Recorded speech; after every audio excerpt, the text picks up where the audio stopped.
Okay, Parsha Shmois Taf Shin Pei Daled. I've been really giving this year for a long time. This is my Bar Mitzvah Parsha, as we just said. Okay, I'm gonna start with a whole bunch of questions, and Bezrat Hashem will answer them all. Okay, first question: what is with Basia's long arm? Everybody who's got a child knows that's like the Iker thing of Parsha Shmois. The kids come back from Cheder, whatever, or Gan, with the picture of the long arm. Yeah, Rashi brings it to a medrash. Everyone knows what I'm talking about, yeah? The Batia pulled out Moshe from the Nile with a long arm. Okay.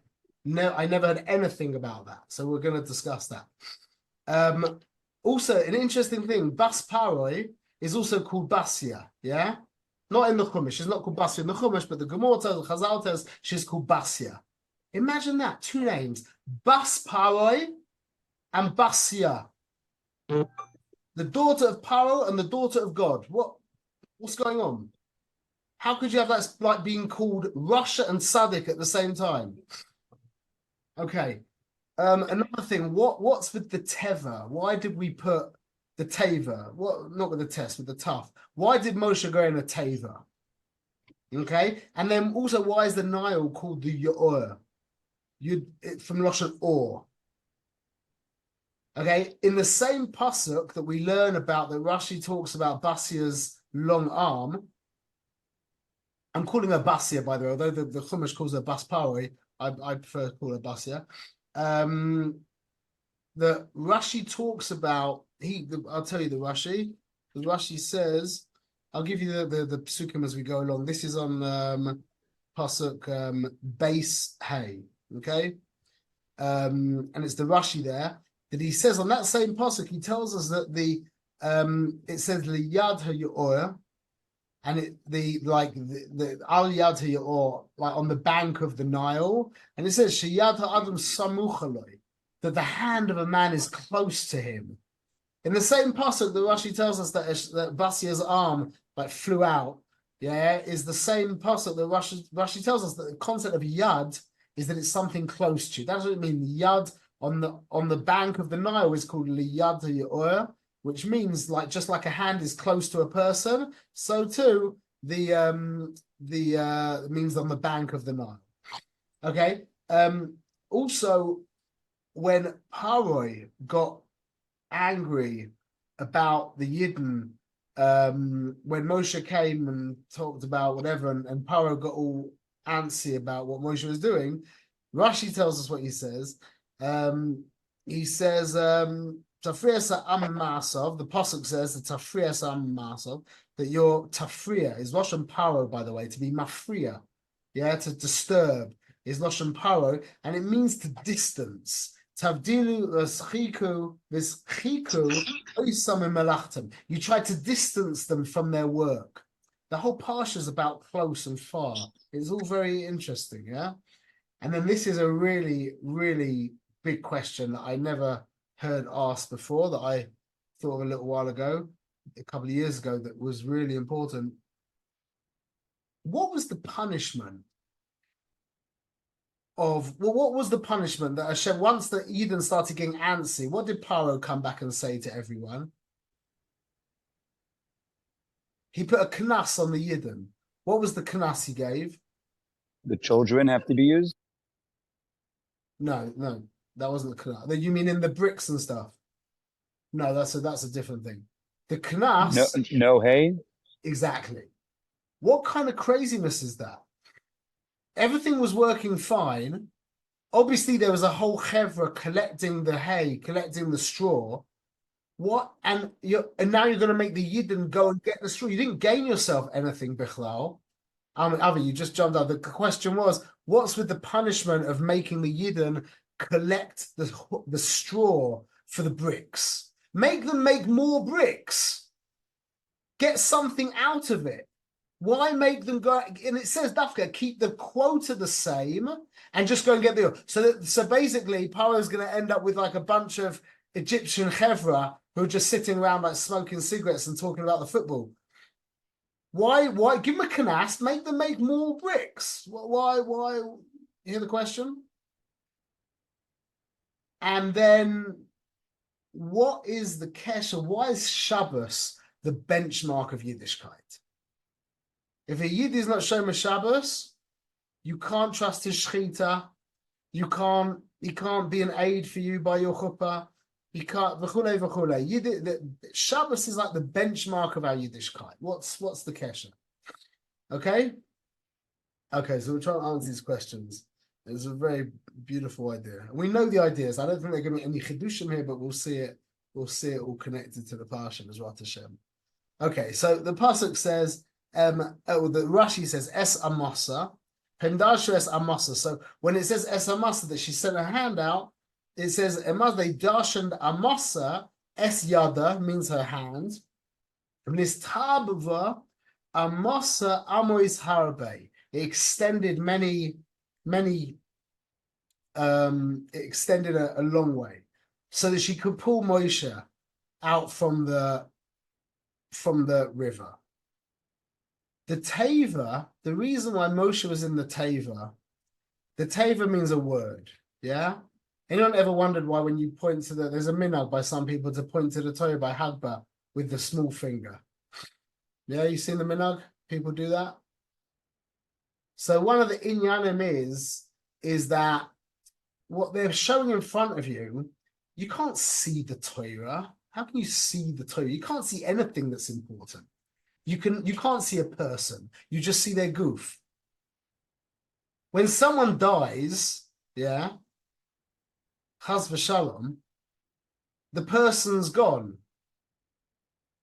But the goof's exactly the same as it was there. I've never seen Baruch Hashem shielded me from ever seeing anything bad, literally, mamash. I don't know why, but he's done that for me. But when I was a kid, my friends watched another friend of mine get knocked over and killed in front of their eyes. And they're completely atheist, secular kids. And I just remember one of them saying to me, like, I saw him on the floor and he wasn't there. It's just a body. He wasn't there. So you can't see a human being. You just see a body. The body allows you to know there's a human being there. Nothing that's sacred can be seen. Nothing. How can you see the Torah? You don't see the Torah. The Torah is concealed within that scroll that's being lifted up. That scroll symbolizes the Torah, just like my body symbolizes me. So Moshe was in the Teva, meaning the word, when you see a word, yeah, the meaning of the word is within the word. The word's just exactly like a goof and a neshama. The neshama is the meaning. I could say to my wife, I love you. Yeah, those words contain, they're a kli, they contain the feeling of the love. I could also say, Ani ohev otach. Or I could, and conversely, I could say it in a different language that she wouldn't understand it and wouldn't mean anything.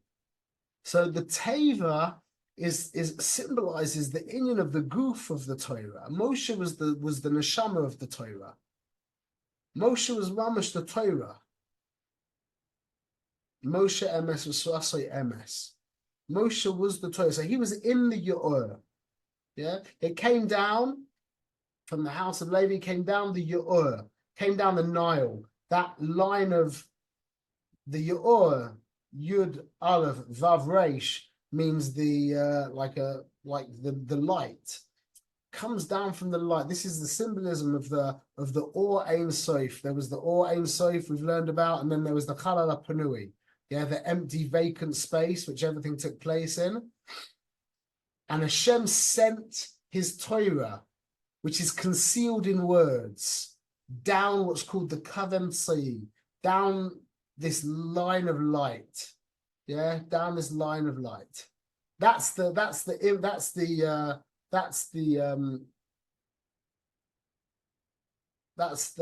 side of Moshe coming down the Ur in the Teva. Yeah, the Torah Kadosha being enclosed within the words, coming down from the highest place, coming down to the lowest place. What's the lowest place? The lowest place on earth is Mitzrayim. That's the lowest place. That's the point of the Torah. The whole point of the Torah is because Hashem was Misaver Dir B'Tachtoinim. He wanted to come down to the lowest place. How does Hashem come down to the lowest place? With the Torah. He enclosed himself in the Torah, in the Gashmias Dika, in the Dioi, in the Oisius, in the Tavas of the Torah. And through that vehicle, he allows himself, he uses that vehicle to bring himself down into his world, into the lowest place. He needs to come into Mitzrayim. He needs to fix Mitzrayim. Who's the person who is Zoicha to pull this Teva out from the Yor and take the child and bring the Torah out? Is Bas Paroi, Basya. So let's hold what we just said for a minute. It says like this. We said this in the question, but I'll just recap. I'll just mention it again quickly. The pasuk says, this is pasuk Beis Hey. V'tered bas paroi leochoy tzal ye'oya v'na'oiseh ha'oleches al yad ha'ye'oya, and her, she went down to wash by the Nile, and her maidservants went with her al yad ha'ye'oya, on the bank of the Nile, like we said. The Teva as the Teva, they saw the Teva, B'soich Asuf, they saw the Teva, the whatever, the cradle, whatever you want to call it, within the rushes. The Tishlach es Amosa v'tikoheha, and she sent out her arm, it extended, and she pulled it back. And Rashi says over there, Al Yada Yaor Sheyada Adam Samuchaloi, that the reason why it's called the Yad HaYaor, the bank of the Nile, is because the yad of a man is close to him. Therefore, the yad of the Nile means the part that's close to the Nile, which means the bank of the Nile.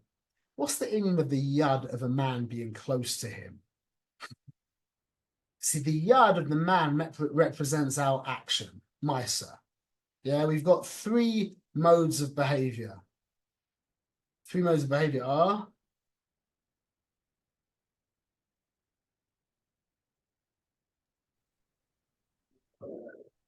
thought, speech, and act.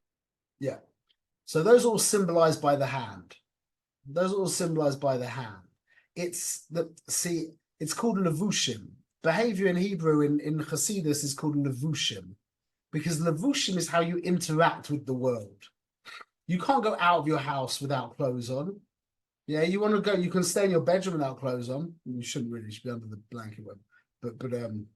But for other reasons you can't. But you wear your clothes to go out.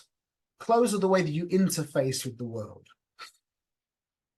And they're not you. As we've said many times, a person can do contradictory things. Meaning, you can go for a run, and then an hour later you can be eating pizza and smoking a cigarette. Yeah? You can say one thing. Av is laughing. Why are you laughing so much? I hit a button there. No, sometimes it's my schedule. It's my schedule sometimes. But yeah. Yeah. So we can speak one way, and we can say immediately something negative, against them behind their back, and speak with a forked tongue, it's called. Yeah. We can think contradictory thoughts. One minute we can think we're the best thing in the world. The next minute we can think we're mamash nothing.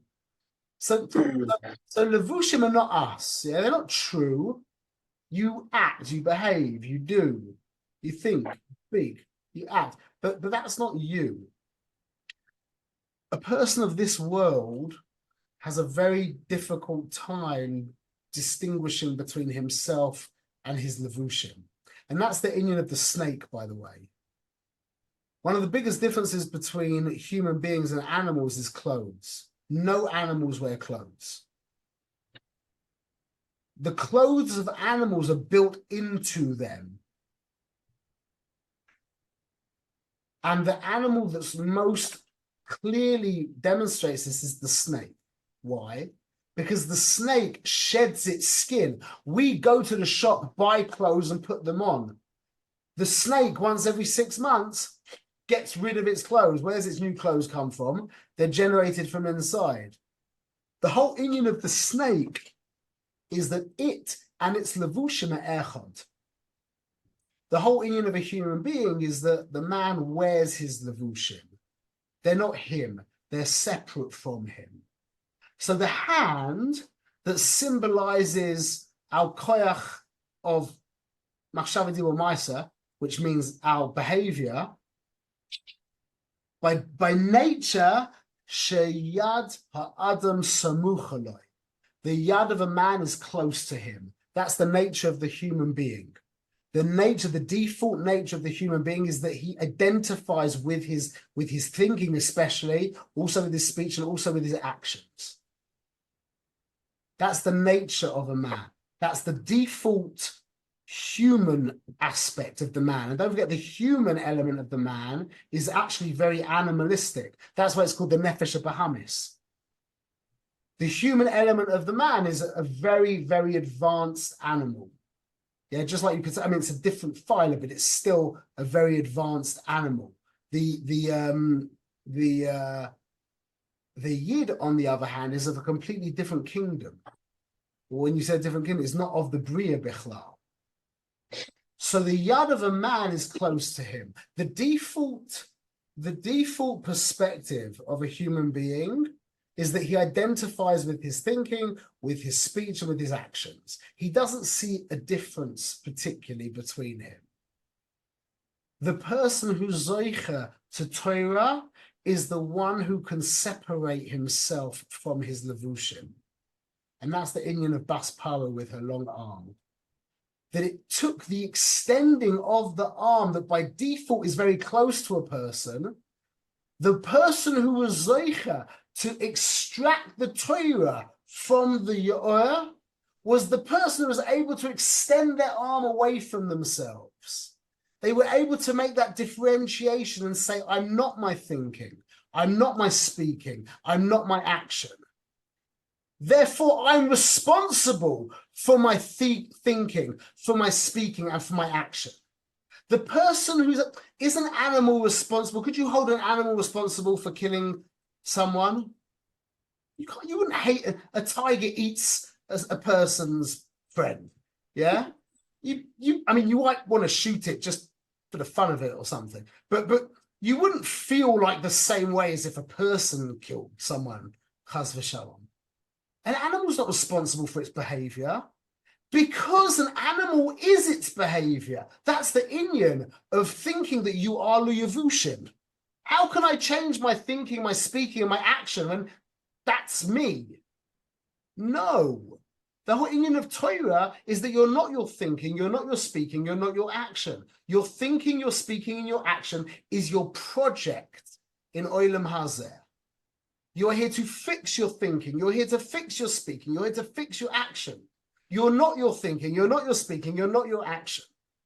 So by default, the human condition, which is largely animalistic, the hand is close to the person. But the person who's zoicha to Torah is the one who can extend their hand outward and make that separation, that differentiation between their behavior and who they are. And then they're in a position to affect their behavior, which is the purpose of Torah. The purpose of Torah is to behave correctly. Everything else is a bonus. You are chayav to fulfill the Taryag mitzvahs. Finished. It's hard for you, don't care. Doesn't matter. It's easy for you, don't care. Doesn't matter. You are chayav to fulfill, you are chayav to act correctly. That's it. In regards to how you feel internally, yeah, now that's a whole different level, and that's let's work on it, let's make it geschmack, etc. Yeah, but you are chayav to put on tefillin every day. You don't have an excuse not to. Yeah, you are chayav in shulchan aruch. That's not. What's the word? That's not. What's the word? It's not optional. There's a better word for it. No, not optional. It's not up for discussion, whatever it is. That's our behavior. Behavior is thought, speech, and action. And the whole premise of the Torah is that that's in your ability to affect. You are able to affect your thinking. Let's say the other way, you're for sure able to affect your actions, as we said many times. Yeah, the guy just that guy, you saw the guy scratch your car, your brand new Ferrari with a key, yeah?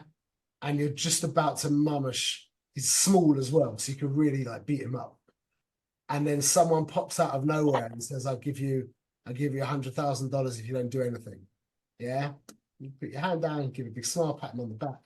Yeah. And anything, there's always a price. You can always stop the action. You can always stop the speaking, and you can also stop the thinking. You can distract your mind and think about something else. You can't just discontinue thought. But we're chayav as Yidden, we are chayav. You never have a heta because you were angry. Never ever have a heta because you were angry to say something unpleasant to your wife. Chas v'shalom, to do anything unpleasant to her. But there's never a heta because you were angry. That's not a heta. It's always the benchmark of behaving correctly. And that's the foundation of the Torah. And that's Basia's long hand. So now we go on. Listen to what goes on from here.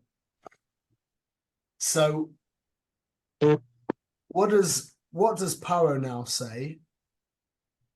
Listen to this. It's moedik. Paro comes along, pasuk hey dalad. Yeah, 5:4. He says, V'yom aleihem melech Mitzrayim. The king of Egypt says, Lama Moshe v'Aaron. Why, Moshe and Aaron, are you tafriya es ha'am memasav, that you are being mafriya the people from their maisim,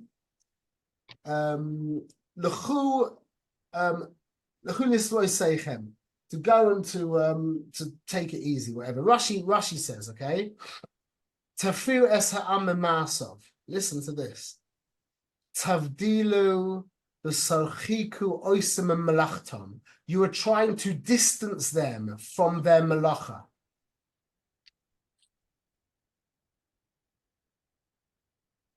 You're trying to distance them from their malacha. Paro was, the role of the Yid is to make that separation between himself and his garments so that he can fix his garments.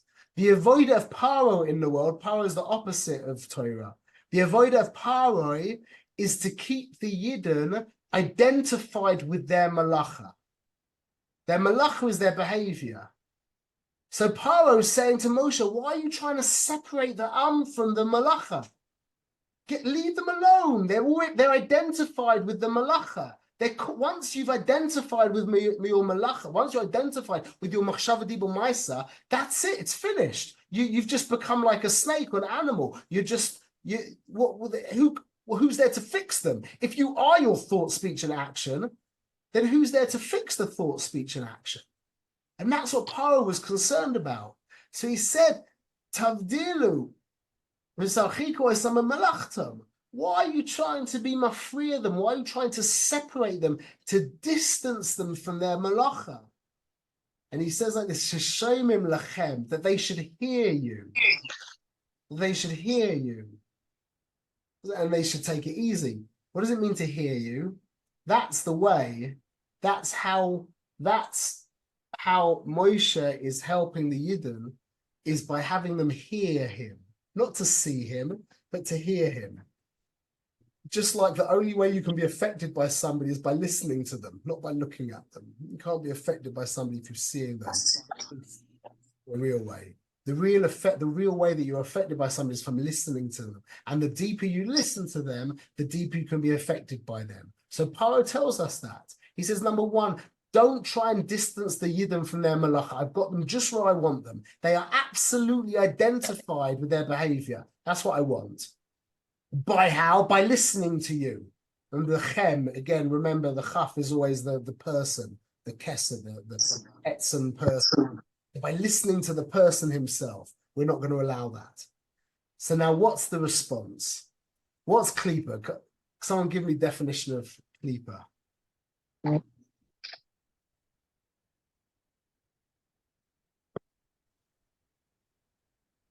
An illusion of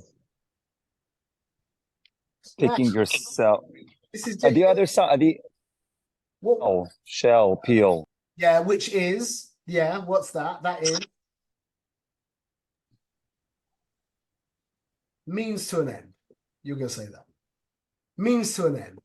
Klipa is means to an end. Malacha is means to an end, like we've said many times. Yeah, you do zoira, so you do choresh, harisha, so you can do zoira, so you can do koitzer, so you can do maima, so you can do zoira, so not zoira.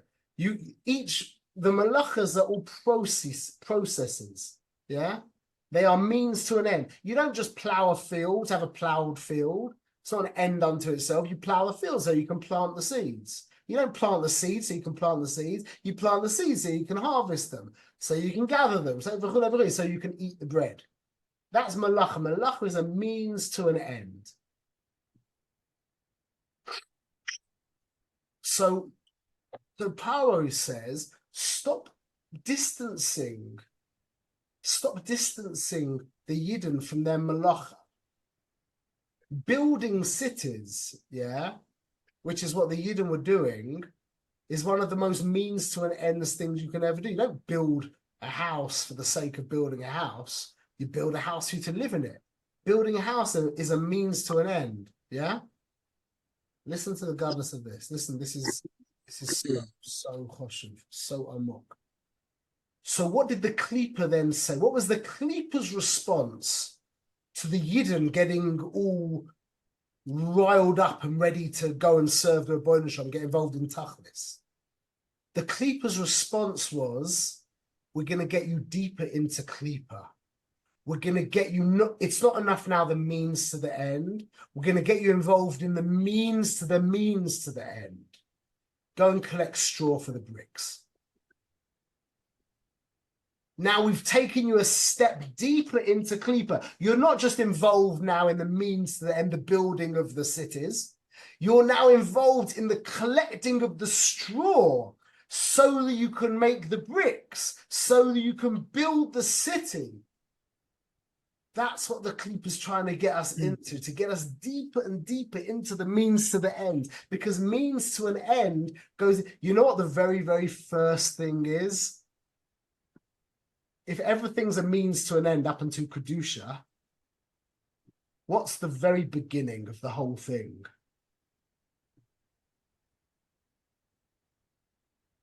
Rashis Goyim, Amalek.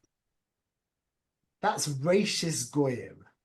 They're the very first step. They're the means to the means to the means to the means. They're the bottom of the entire pile. They have to be eradicated.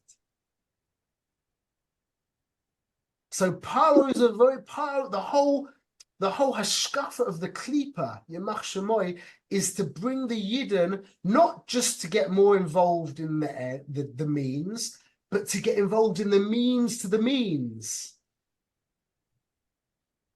Everyone's with me? Pachad, no? So now, Paro says, just to bring a few more psukim to show you what's going on. So Paro says, the next pasuk, Hey Ches 5:8 says, "This it's so small.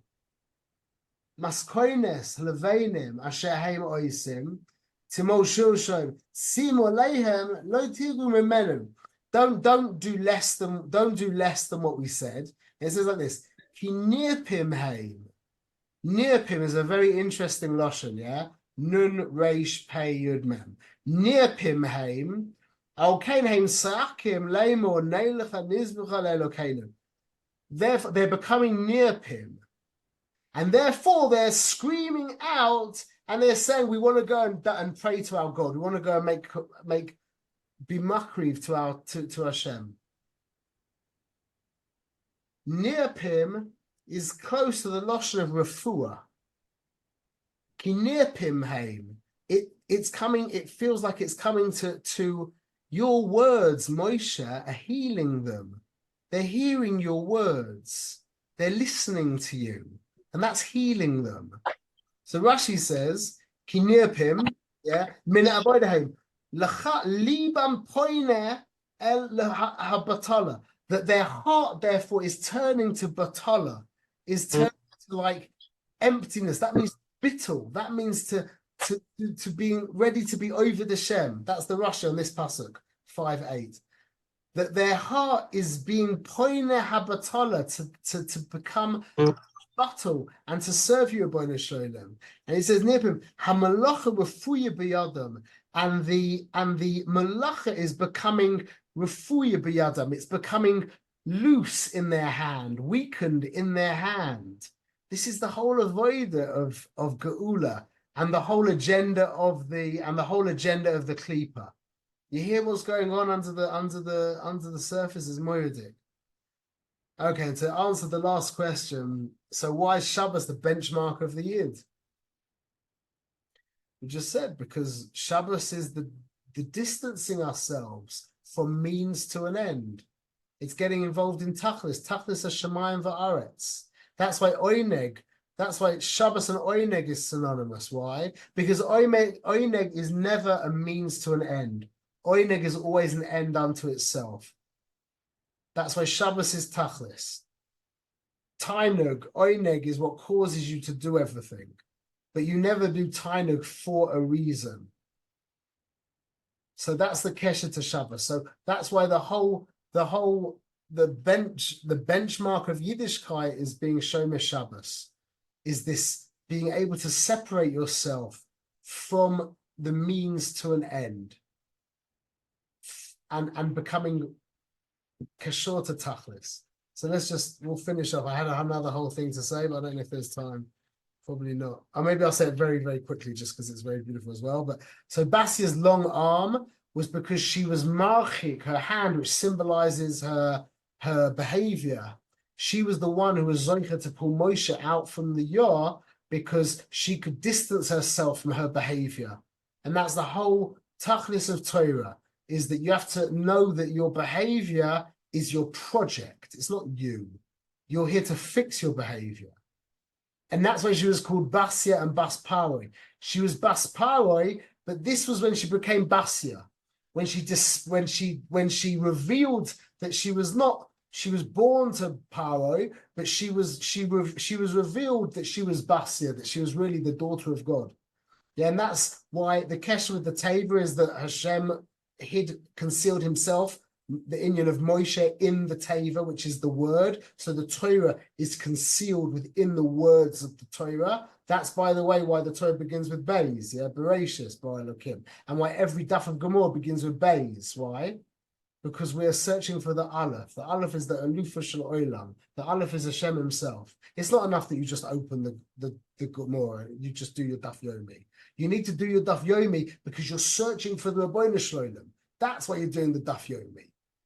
That's why the Gemara begins with the base, not with an Aleph, because the Gemara is telling you, don't think just because you've opened me up that you know what's going on. Yeah, you need to be searching for the Aleph. That's the point of me. And then Rashi says the hand is close because the nature of a human being is to identify with his behavior. And Paro screamed about the distance between the Yidden from their Malacha because the whole inyan of the Klippa is to have the Yidden kashor to their Malacha, identified with their behavior. And that's why Paro then, his response was now collect the straw. I'm going to get you deeper into Klippa. We're going to get you into the means to the end. And Shabbos is the benchmark of Yiddishkeit because this is the foundation of everything, making a separation between your thought, speech, and action and who you are, because that's our job in this world. Should be Zoicha. I'm going to check. We have another couple of minutes, just another few minutes to say something else quickly. We'll have to run. I'll say it very quickly, but it's really demands a lot of time. But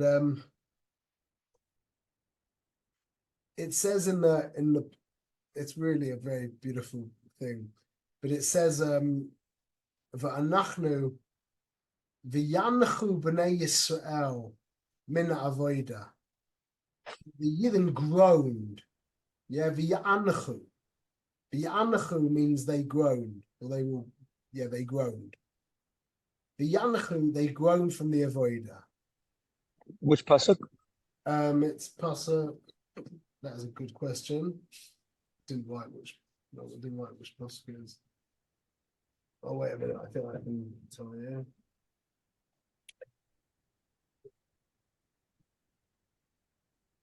Yeah. Also, today's a Yom Yom. Beis And Kaf Gimel. V'yanachu, they groaned, which is different from Tsa'aku. I'm going to leave out all the Or Chaims. There's loads of beautiful Or Chaims that explain the part. I'm just going to give over the idea because I also have to run. The Inyan is V'yanachu, see, the Tsa'aku, which is an Inyan of Tefillah, everybody, the Or Chaim says that everybody has a different cry. Everyone cries out differently. Everyone's tefillah is unique. But Ya'anachu, when anyone groans, it's always the same groan. It's always the same. So it said the Yidden all groaned together, the Ya'anachu. They groaned. That was why, because it was touching their tsar. It was coming from tsar. Tsar and oineg, that's why oineg and nega are the same oisius. See, the Madrega of Rebbe Akiva was that he reached a place where he realized that there is no difference between pain and pleasure. It's just experience. It's just your mind puts a certain thing to pain and a certain thing to pleasure. But really, pain and pleasure is called experience. And like we've said many times, Descartes said, yeah, I think, therefore I am. He really should have said, I experience pleasure or pain, therefore I am. You know that you are, not because you're thinking, you know that you are when you're experiencing pleasure, when you're experiencing pain. It's the same thing. But in Olam Hazeh, after Chet Eitz Hadas, we made a big differentiation between pain and pleasure. So pleasure is the tachlis, and we're always searching for pleasure. But the avoidance of pain is also a tachlis. And we're trying to avoid pain. It's the same place in the soul. It's not really a place in the soul. It's the essence of the soul, the pain and pleasure. So we groaned because that part of our soul had been, again, it's not part of the soul. It's the essence of the soul, had been poked, so to speak. And that sounds the same. Every Yid groans in the same way. And that's the inyan of, this is a very helpful thing for Tachman. What do we say? Tzadikim anachnu v'lo chatanu v'anachnu b'aveseinu chatanu. Yeah? So tzadikim, we're not going to say that we're tzadikim, our fathers were tzadikim, v'lo chatanu, aval anachnu b'aveseinu chatanu, but we and our fathers sinned. Yeah? You can read it like this. Aval anachnu. Yeah, Loshen Anocha, Loshen groaning. Aval Anachnu, we're groaning. Why? Aviseinu Chatanu. Because of the averas of our Aviseinu, yeah? Not that we're absolving ourselves, but we find ourselves in this lowly situation, yeah? You read this Adonis. That's not our fault. It's not my fault that all of the Yidden until now did funny stuff and we're here now, or the rest of the world, wherever it is. But anachnu, yeah, that's what we're asking for the Rebbeinu Shalom to see. That's all we can do now. Anachnu, that groan that comes from the very shoresh of who we are. That's the Inyan of Tachman, is going back to that most sacred place of who we are. We cover our head and we say, Avar anachnu chatanu, Avar anachnu, but we groaned. That's the Indian. Anyway, there's a lot of beautiful orchans. You can catch, if you want to look at those psukim, I'll put it on the B'nai Aliyah website.